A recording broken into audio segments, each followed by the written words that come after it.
Good morning.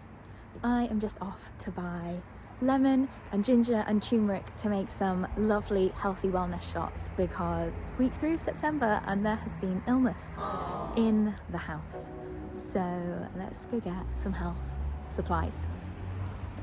This is fresh turmeric, if you've never seen it before, on the left, and there was nobody else in the shop. It was so awkward to film, but this is my dream. Okay, let's see what we got. Well, very excitingly, we did get some pumpkins. Quite cute. I've never actually tried acorn squash, which I believe this is what this is. So I'm excited to eat this, but I'm also excited to admire them and make the house look autumnal. Nice. I love a wellness shot. I think ginger, turmeric, and orange and lemon all have these fantastic qualities. Although I'm just realizing now that I have limes, not lemons. But I think that's fine. That's fine. Have I ever made a wellness shot with a lime before? No. How exciting. Before we start making the shots, I wanted to make wellness shots today. One, because we have already been unwell in this house and it's only September. I made it my goal this year to not get a bug. That was like my kind of like autumnal goal. To try and get to Christmas or 2025 without getting unwell, and that has not happened. So kind of a dual part reason why, yeah, I want to make these wellness shots to try and really support my immune system, but two, I thought it would be an interesting conversation for you and I to think about, okay, we really want to take good care of our physical health. I want these vitamins inside my body daily, but also how are we taking care of our emotional health, our mental health, our emotional well-being, because that is at the heart of what I do. So I thought it would be a nice conversation, because maybe you haven't had that conversation yet. Maybe it's kind of been like in your mind, oh yeah, it is getting really grey and dark, and that is traditionally a harder time of the year for a lot of us.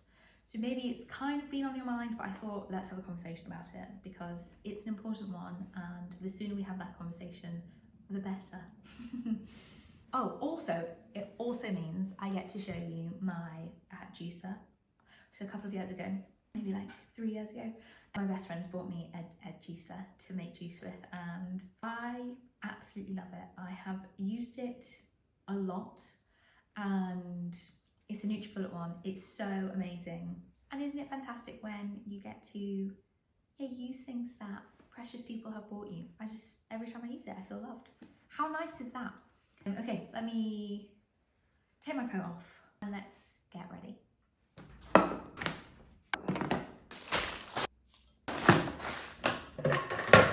Here she is. How exciting. I went to the organic food shop. I am a big organic girl. If you can, I think you should. Obviously it's debated, but I have just got loads of turmeric, loads of ginger, and loads of oranges. I thought I got 5. Have I put one somewhere?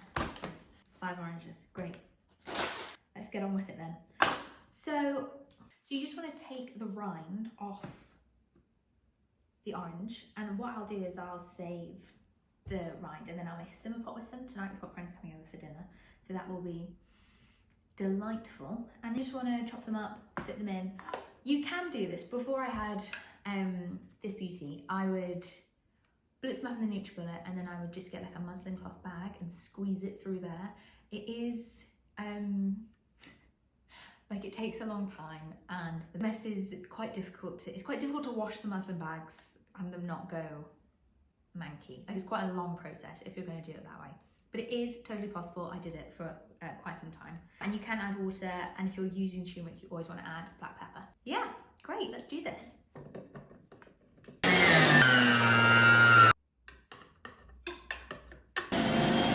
Okay, so easy, so great. So also look pretty. Looks pretty from here. Maybe you can see it, maybe you can't. Quite fun. So I will just add black pepper to that, and then I will put it into some bottles. Then there's like a lot of pulp left here. So I've seen that people have been keeping the pulp and then using it for, like, they're making like a curry paste, things like that. So I'm gonna try and freeze these into ice cubes, and then I can just pop them out when I need them. Quite handy. Let's see how that goes. Quite a good haul, really. I'll just keep these in the fridge, and then, yeah, me and my husband can take a little shot each morning. Nice. And this is like a day that becomes part of the daily routine. We used to be so on this, a shot every day. I would make them once a week. We're in a really, really good rhythm. We've come out of that rhythm throughout the summer, which I think is really normal, healthy and understandable. But as we're getting back into the colder weather, we need to make this part of our routine. And I think it's a really, really great time to think about what else we need to start making part of our routine. So I'm gonna pop the pulp into some ice cube trays, and then we can think about, how we're taking care of our mental well-being as well. Okay, all of that's done. How exciting. I haven't taken a wellness shot right now because I was excited about this. I've been loving a hot chocolate recently. If you have a cycle, a monthly cycle, one of the things that I really love to do to support myself is I eat and drink different things depending on the time of my cycle. I love to cycle sync in that way. And so I don't drink, well, I never drink caffeinated beverages really ever, but I don't drink any coffee when I'm bleeding. And because the weather has turned, it's now, it feels appropriate and delicious and cozy to have a hot chocolate. So that's what I'm doing today. It's cycle day 6 and I'm having a green and black's dark organic hot chocolate, and it really is just such a treat. I love it. Yeah, so good. So I didn't really want that to be turmeric flavored. If you can see it on my hands, that's all that is. I did wash them, just it's stained a little bit. Okay, so let's talk about it then, because I think autumn is one of my favorite times of the year. The change is so significant and it offers us this really profound moment of death and rebirth. And that sounds really big and like, Eve, maybe calm yourself, drink some more of your hot chocolate. But I'm looking around now, I'm looking at the trees, and I actually wrote a blog post about this a few weeks ago. Or if you get my newsletter, you'll have read how much I love the trees, how much I appreciate that they give us this incredible visual of the death and the rebirth. And there's an invitation each autumn, each season to step into a really natural and organic way of being. And autumn, I think really offers us this really profound time to let go. And whilst we're talking about how do we take care of our mental well-being this season, I think number one has to be, what are you letting go of? The summer is long and the days are expansive and you can do a million billion different things, and a lot of us have. I am surrounded by people who are worn out by their summers. That's not a judgment. I'm a bit worn out by the summer as well. I think that's just a reality. As we're right on the threshold of this new season, I think making a decision to really start living in tune with our bodies, to be inspired by nature. And I think that really starts with, what are you letting go of? And I think for me, letting go is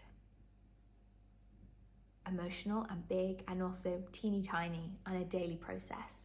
And there'll be maybe specific things for you now that you're thinking of when I'm nattering on about this, that you know you need to let go of. It might be a thought pattern. It might be saying yes to too many things. It might be a class or something in your schedule that you just don't have time for anymore. But I think when we are trying to add in all these different things for autumn and have that pumpkin spice latte and go and buy some pumpkins to decorate your house with, and do all these go conker picking and la la la la la, it can just feel like too much. And actually what this season does is it strips back and it lets go. And so I think that's a really, really great and important place to begin. And actually, if you need a bit of support with that, I know I do.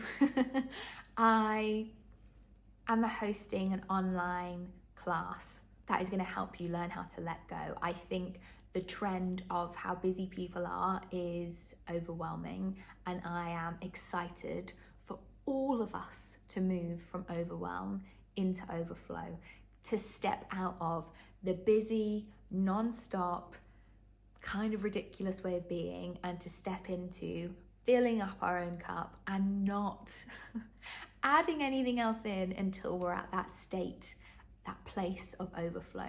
And so if that like calls to you, if that feels like you need support with that, then I would love to invite you to my online class. It's on the 28th of October. It's at 7 p.m. It is absolutely based on the meditation and journaling classes I ran last year, if you were able to come to one of those. And it's going to be really, really gorgeous. I can't wait to kind of hold space in that way again and really dive into how each of us on a deeply personal level can join in with what nature is inviting us into. Which leads me on to the Enneagram, of course. I am an Enneagram teacher. I love for people to get to know their personality type on a really deep level. I love to teach people how and why their personality is responding in a certain way. If you don't know what the Enneagram is, it's an ancient personality typing tool that's been around since ancient Greece, we think. And it is deep. It is deeply profound. I am yet to meet somebody that hasn't really been bowled over by it. And if you give me the time, I think you will be as well. I think there's kind of this, we see these kind of huge trends in society. Oh, you want to look after yourself, have a bath. Oh, you want to get fit in a specific way. Oh, you want to eat well, everybody's eating. Well, you should make some wellness shots because that works for everybody. And there's kind of this very generalized way of being, which I think we both know is non-existent. We're all incredibly unique. That is what makes this world so beautiful. And so I really, really love to tailor specific well-being and wellness needs to what is going to be helpful for you, the individual, rather than these kind of huge, vague, kind of bizarre ideas. Bizarre that they would work for everyone. That's just me. And so I think tailoring your autumnal letting go and then welcoming back in, the death and the rebirth cycle is always filled with what are we bringing in, with what are we letting go. I think tailoring that to what is specifically going on for you as your personality type is going to supercharge that growth, is going to supercharge you moving from overwhelm and into overflow. And so there are different things that each personality type can do. If you want to learn more about that, you should go and read my blog post. It's in my free resources area on my website. Or you should listen to the next couple of weeks' podcasts, because that is absolutely what we're focusing on. But if you don't know your Enneagram type, if you just scroll down, there's a free quiz that I created that I think you'll find super helpful. And I think it's really about honoring what you need specifically, rather than what society is telling you need to let go of. There is no point me sat here right now telling you that you should be drinking Green and Black's organic hot chocolate as well to welcome in this cozy season, whilst you're letting go of drinking coffee whilst you're on your period. That might be helpful for you. You could give it a go and try it. But I think there is nuance and minutiae that I'm desperate to give you, and that is through the beauty of the Enneagram. So if you know your Enneagram type, let's dive in. Because what I've done is I've created a different way to let go for each Enneagram type. So based on your type, this is what I think you should be focusing on this season. Let me run through each of the Enneagram types, what you can do to supercharge that letting go this season. For type 1, the word I've landed on for you is embrace. I want you to embrace the letting go. I am a type 1. This word is poignant and personal to me. I think if you're a type 1, it will be for you as well. How can you embrace the letting go rather than being pushed into a corner and from a place of exhaustion begin to let go? How can you embrace the letting go? What does that look like for you? What does that spark? What imagery does that spark in your head? What does it look like to embrace the letting go of how this year has gone so far? Maybe the disappointments, maybe the opportunities that have dried up, maybe the disappointments, maybe the things that have been hard, maybe just a different way of being, a different season. How can you embrace the changes and not be knocked over sideways by them? For type 2, I think the word is trust. How can you trust in yourself to let go? How can you trust that you're making the right decision? What does that look like to trust? What does it look like to show up each day trusting that what you're letting go of will serve the greater good, that will serve the death and the rebirth cycle that you're in. Type 3, I think the phrase is set free. What do you need to set free? What do you need to delegate and set free at work? What do you need to set free in your mind, in your heart, in your body? What do you need to let go of by setting it free? For type 4, I think the word is sacrifice. Big word for type 4, of course, always.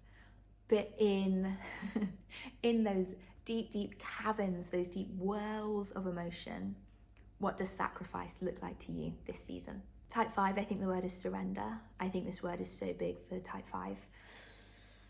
If you're an Enneagram type 5, you might roll your eyes at this word, but I think surrendering to the release this season is a beautiful way of engaging with the control that you love to have. For type 6, the word is relinquish. Maybe similar to surrender.